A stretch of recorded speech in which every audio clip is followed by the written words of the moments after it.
Hey guys, we are here. We are starting another challenge today. Isn't that exciting? Yes, it is exciting, Haley. It's very exciting. So we are working on. Do you want to announce? We are working on. You know I'm obsessed with the minis. We're working on hooked rug or rug hook. I never know what rug hooking. Rug making. Rug making. Because some of them might be on rug making minis. Yeah. So we're gonna make miniature rugs. Yeah. So they will be either 4x4 or 3x3. Yeah, absolutely, and maybe even under. What about a Yes. 1x1 inch rug?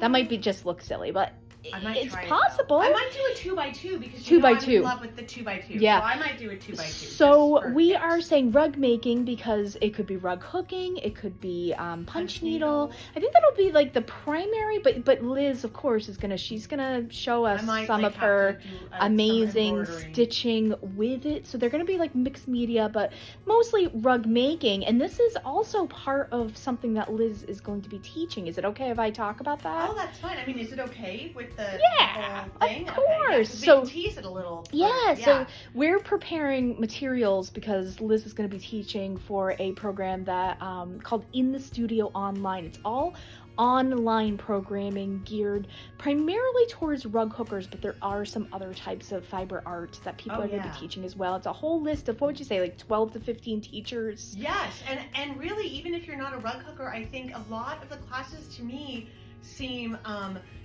they're talking about composition, they're talking about what to do with your art once you're finished with it, they're talking about creative, creativity and working through a creative block. Definitely. They're talking about how the process of, what was the one I said I needed, of like showing your work, how to exhibit your work. How to exhibit, for sure. Yeah, all sorts of different things. So it's not, you don't have to be, I do rug hooking, but I'm not a rug hooker. Mm-hmm. You could be, even if I didn't, I think this would be applicable. Absolutely. So it's really open to anyone, but rug hooking is like sort of the medium that a lot of people who will be taking the classes is doing. So that's why Liz developed this program from her work with her miniatures, and then applying it to rug hooking. And I can't wait, I'm going to be along for the ride. Thanks to Haley that I'm on this ride, because she's taught with this program. And it's a great program. It happens in February online. Liz will be posting more about it, and we can let you know what's going on. But I am going to flip around the camera because I want to show you, I guess, how we're starting. And we're prepping and getting ready. We want you guys to come along with the ride too. So this is another challenge. Yeah. And we hope that you'll be a part of it. So I'll be back in a jiff. All right, you can see we're starting. Liz is working on monk's cloth. Yep. I'm working on linen. You can see I've used this linen a couple of times. It has some holes in it because I was demoing on it. But now I'm starting to draw my 4x4 inch squares that I think I'm primarily going to be rug hooking on. And do you have any plans for your first two? I think I'm going to do 2 4x4, 2 3x3, and 2 2x2. I just said that. I just thought of that. Love that. And Haley's just drawing hers. She can draw a 4-inch square. I'm trying to be honest because I'm gonna use. I want to make sure, like when I'm doing my class, that I'm not lying everything's to legit. people. Whereas I'm like, whatever, I'll just draw whatever size I think. We'll and see. I think I have my 2 4x4, but I'm gonna draw some more as well. It will be interesting. I have not done that kind of split stitch embroidery that I'm really loving on the linen. I just realized when you said that I don't think I've done it on monk's cloth. Okay, so we'll see how interesting. It works. I think it'll be fine. Yeah, well, you'll probably have some notes to share. Yeah, and I may actually try and do. I haven't done punch needle on linen.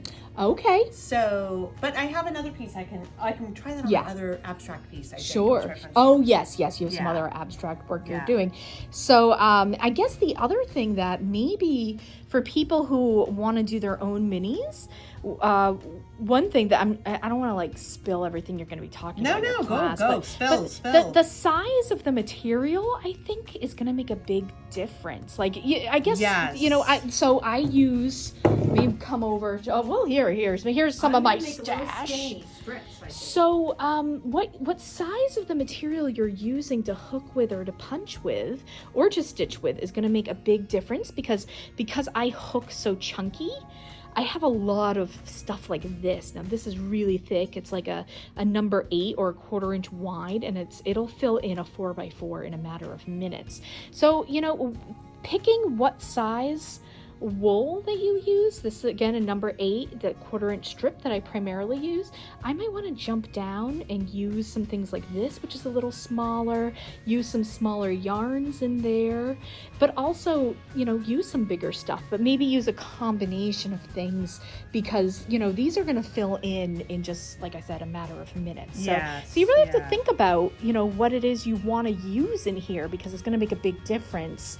I think also, you know, if you're somebody that has a collection of wool strips and they're big and chunky like this, you can do things like I'm gonna cut mine in cut them in half with scissors the long way, you know, up the strip, in Yeah. order to make some smaller pieces to work through.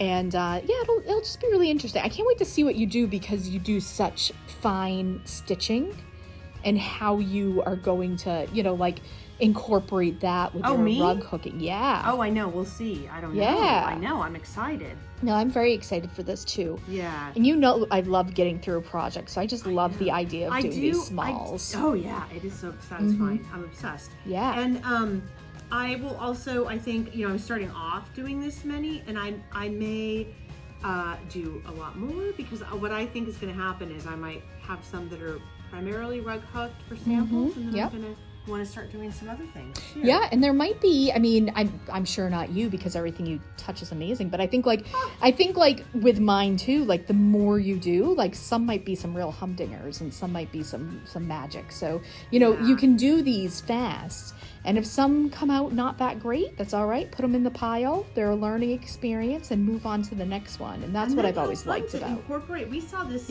when Haley taught an abstraction class.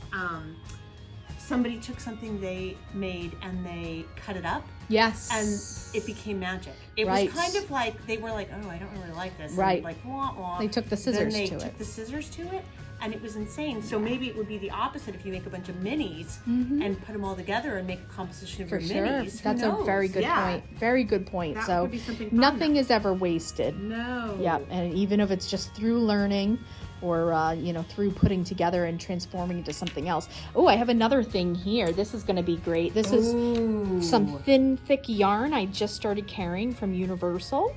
And that's going to be fun. I've been using double ply, so I put the skinny end with the fat end, and that's how I've been hooking it. So I'm going to, you know, report back on what I decided to use. And, you know, like I said, follow along, do some your own miniature artwork, 4x4 inches or under, and play along with us. And then in February, you can take Liz's class. Yes.